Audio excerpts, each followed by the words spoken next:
Madam Congresswoman, before we jump in, I just want to just introduce everyone. Chairman Imran Khan, thank you so much for coming on this Zoom call at this very critical time for Pakistan. And it's 11 p.m. in Pakistan, in Lahore, where you are. Wow.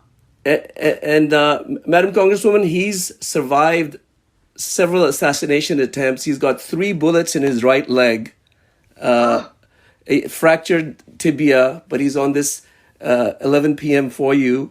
Chairman Imran Khan is the most popular Pakistani leader.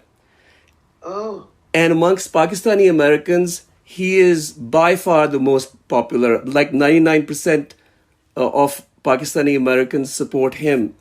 Chairman, Madam Congresswoman Maxine Waters is one of the most senior congresswomen from California. She was elected 16th time in November 2022, and she's a huge friend of Pakistani Americans and Pakistan, and of democracy and human rights.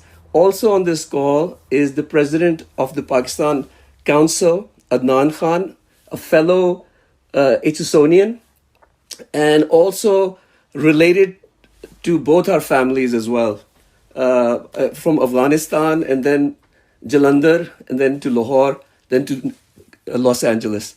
So please, let's begin. Maxine, first of all, I have heard of you, so I'm really glad that I'm talking to you at probably one of the most critical times in our history.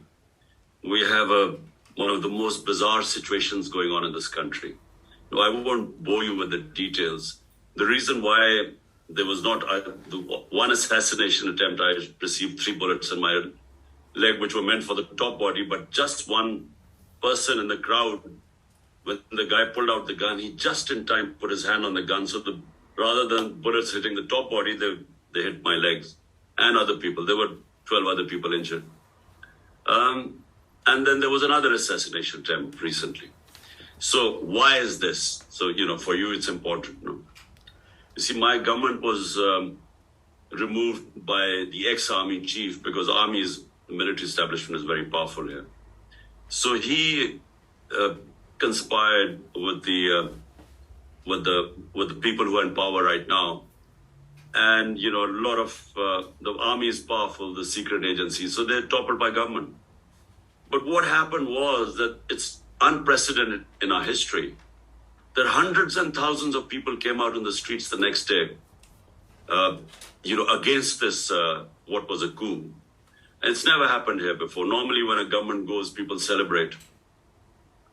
And for the first time in our history, the army has last 60 years of Pakistan, the army has ruled 3 times through martial laws. And then half the time the army has, in 60 years, ruled Pakistan.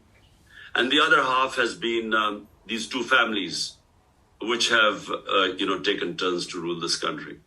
So I was an outsider which broke through to the 2-party system and got into power.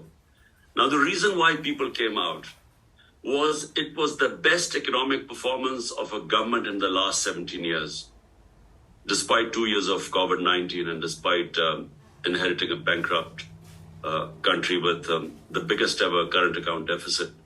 So now the situation is, why is my life in danger? Because what has happened is that the military establishment, along with the current lot who are in power right now, these are the same people who had alternately ruled Pakistan for 30 years, but they were against each other. Now they're all together against me, plus the army, the military. Military establishment means one man, the army chief. Whatever he decides, that's what the army does. So now what has happened is that they thought that this wave of popularity would go down with time. But now 13 months down the line, it is the gap between us and the other parties has widened so much that they are petrified to hold elections. Now, according to the Constitution, my party was in power in 2 of the 4 provincial governments. So we dissolved our governments And the law, the constitution is very clear. Elections have to be held within 90 days. That's the constitution. No ifs and buts. It's the fundamental right of, the first fundamental right is the right to vote. So 90 days there have to be elections in these. That's 70% of Pakistan we are talking about. The two provinces form 70% of Pakistan. Now what has happened is that the government refused. The federal government would refuse to hold elections. So we went to the Supreme Court. The Supreme Court then passes a verdict and announces a date of the elections, which is on the 14th of May. But what is happening right now is that the government is openly defying the Supreme Court verdict. And the reason is they're petrified of elections because they're scared they're going to lose. Because in all opinion polls, the gap has increased so much between me and these 12 parties, my party and the 12 parties, that they're all petrified of the election. So they're willing to violate the constitution in order to avoid the elections. But the second thing what is done, and which is why really, Maxine, it would be very helpful, a statement, and if you could verify what I'm saying by yourself. We have the worst crackdown in our history.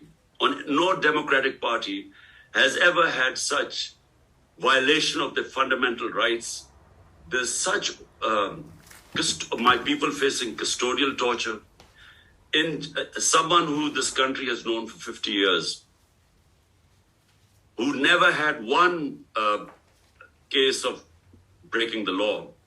Just in the last few months, I have 145 criminal cases, including terrorism, including blasphemy, including sedition against the state of Pakistan.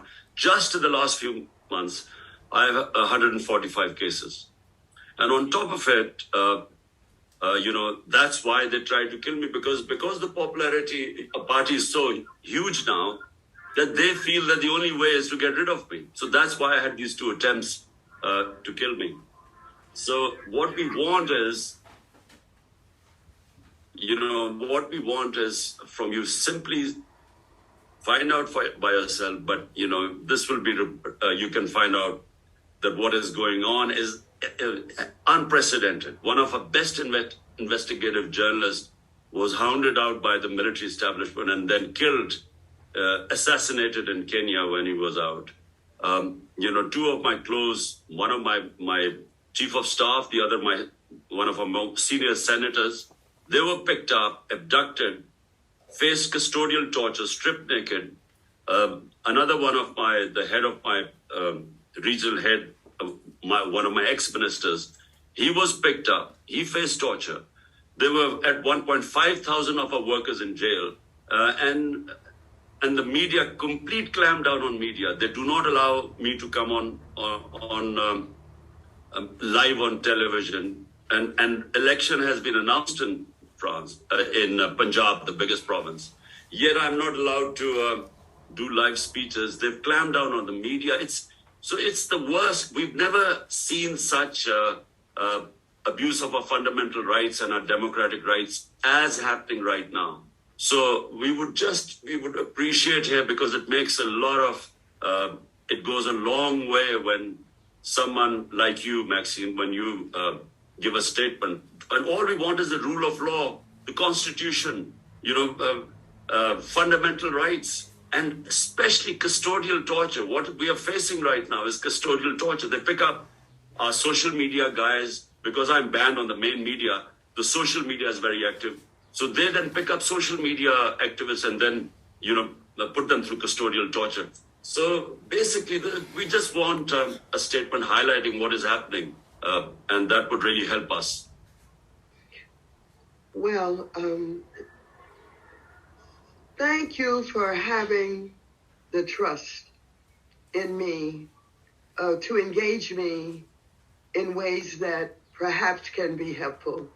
Thanks to Adnan Khan, that we have developed a strong relationship, and that we have the highest respect for him, the work that he does, and for Pakistanis. And so I am more than willing to respond to what you have just shared with me with my government, with the State Department. I don't know why the State Department of the United States has not picked up on this and in some way tried to engage. The State Department has a responsibility, as you know, to know what's going on and to be all about the business of supporting democracy around the world. And what you have just described certainly is an attempt to dismantle democracy in the way that you have known it to work. When you talk about the Constitution being ignored, denied, when you talk about the level of disrespect and opposition to the law that has been known and exercised for so many years, it must be, and it certainly is, alarming. Your life is in danger, and the life of so many who think like you think, who act like you act, who have worked with you, their lives are in danger too.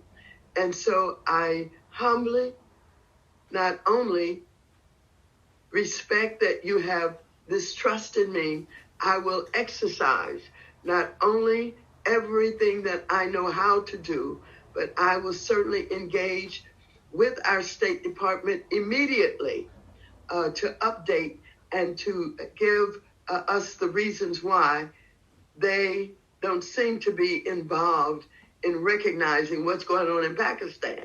But give me an opportunity to support my friends and to support you who are trying to fight so hard just for what is right.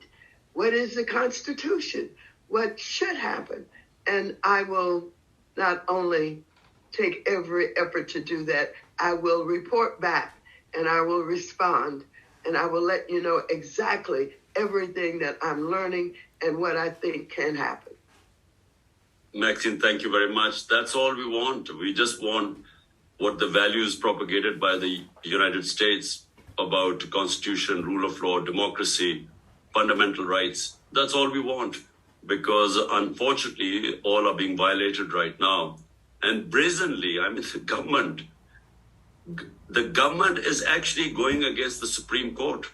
It's never happened here before. The Constitution is clear. The Supreme Court is the final authority to interpret the Constitution. And they gave this verdict that the election should be on 14th of May, which has been openly violated by the government. So therefore, just words from you would make a lot of difference, because it carries a lot of weight. When Maxine, someone like you speaks out, it makes a lot of waves in our country. So thank you very much. I assure you my voice will be heard. Thank you. Thank you. Thank you, Salman. You're welcome. Thank you. Thank you, Chairman. Thank you. Thank you, Madam Congresswoman. You're so welcome, and thank you. I'm on it. Thank you. Thanks, Congressman. Thanks, Adnan. Yes.